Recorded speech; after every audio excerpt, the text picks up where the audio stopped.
حضرت بریدہ اسلمی رضی اللہ تعالیٰ عنہ صحابی ہیں، وہ فرماتے ہیں کہ جب ابو جہل نے اعلان کیا نا کہ جو معاذ اللہ ثم معاذ اللہ نقل کفر کفر نہ باشد، حضور ہجرت کر کے مکہ مکرمہ سے مدینہ طیبہ جا رہے، تو جو سید عالم صلی اللہ علیہ وسلم کو گرفتار کرے گا اسے 100 سرخ اونٹ دیے جائیں گے۔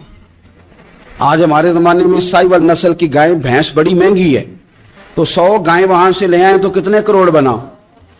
عرب میں سرخ اونٹ بڑا مہنگا تھا اور 100 ملے گا تو بڑے بڑے لوگوں کے لیے بڑا اچھا موقع مل گیا امیر بننے کا، تو بڑے لوگ بھاگے۔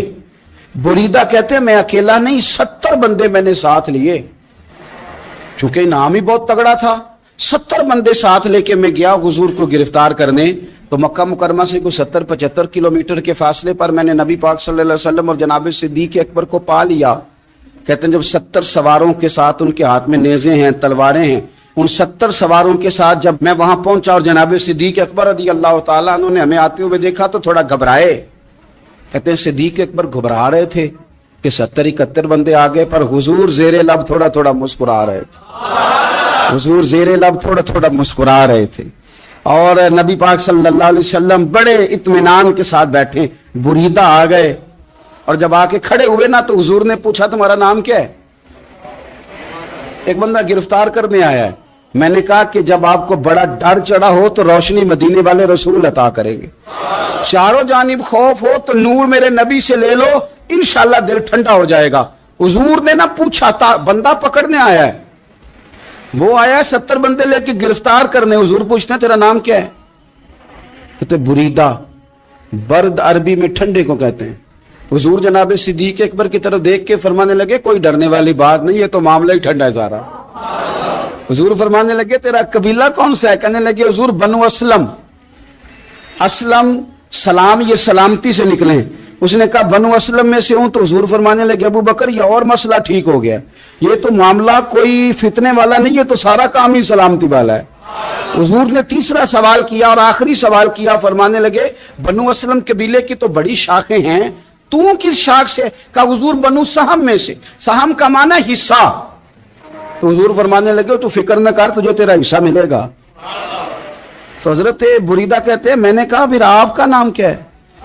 تو حضور فرمانے لگے میں وہ محمد ہوں جسے اللہ نے اپنا رسول بنا کے بھیجا ہے، میں وہ محمد ہوں صلی اللہ علیہ، جسے اللہ نے اپنا رسول بنا کے بھیجا ہے۔ تو بریدہ آگے بڑھے اور اپنا ہاتھ آگے کر کے کہنے لگے آپ نے فرمایا تھا نا کہ حصہ ملے گا، تو پھر مجھے پڑھائے کلمہ، میں بھی مسلمان ہونا چاہتا، مل گیا حصہ۔ حضور روٹین کی بات چیت کریں تو اللہ ہدایت عطا کر دے، روٹین کی بات چیت کریں تو بھائی جو ایز اے اسپیشل حضور کا دین سیکھے، جو غور کر کے سیکھے۔ ہر پریشانی آپ کی، ہر، اور یار بندوں کی نہیں جانوروں کی بھی، صرف بندوں کی نہیں جانوروں کی بھی۔ ترغیب و ترہیب دیکھیے، اور اعلیٰ حضرت فاضل بریلوی رحمت اللہ علیہ کی الامن والاولا دیکھیے۔ نبی پاک صلی اللہ علیہ وسلم کے صحابی حضرت تمیم داری رضی اللہ تعالیٰ عنہ فرماتے ہیں میں حضور کے ساتھ تھا، ایک جگہ کھڑے تھے، ہم بہت سارے صحابہ تھے، ایک اونٹ دوڑا دوڑا آیا، اس نے نا پہلے حضور کی قدم چومے، پھر کان میں کچھ کہا اونٹ نے، تو حضور فرمانے لگے تو فکر نہ کر، اگر تو سچا ہے تو تیری مدد ہوگی، اور اگر تو جھوٹا ہے تو تجھے تیرے جھوٹ کی سزا ملے گی۔ تھوڑی دیر گزری تو حضرت تمیم داری رضی اللہ تعالیٰ عنہ فرماتے ہیں کچھ لوگ دوڑے دوڑے آئے، عرض کرنے لگے حضور یہ ہمارا اونٹ بھاگ آیا ہے اور 3 دن سے بھاگا ہے، مل نہیں رہا۔ حضور فرمانے لگے یہ تو تمہاری شکایت کر رہا ہے، یہ تو کہہ رہا ہے یا رسول اللہ میں نے گرمی سردی میں ان کی خدمت کی، اور جب میں بوڑھا ہو گیا تو انہوں نے مجھے افزائش نسل کے لیے رکھ لیا، میری نسل سے ان کے کتنے اونٹ پیدا ہوئے، اب میں بوڑھا ہو گیا ہوں تو مجھے کاٹ کے ذبح کر کے کھانا چاہتے ہیں۔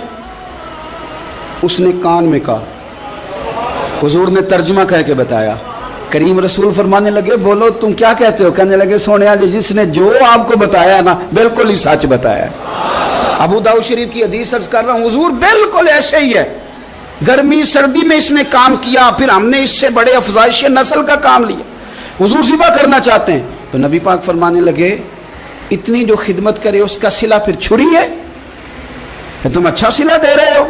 کہنے لگے حضور ہم کچھ نہیں کہتے، ذبح بھی نہیں کرتے، آپ اس کو دے دیں۔ حضور فرمانے لگے اب نہیں میں تم پہ اعتماد کرتا، اس طرح کرو میرے ہاتھ بیچ دو،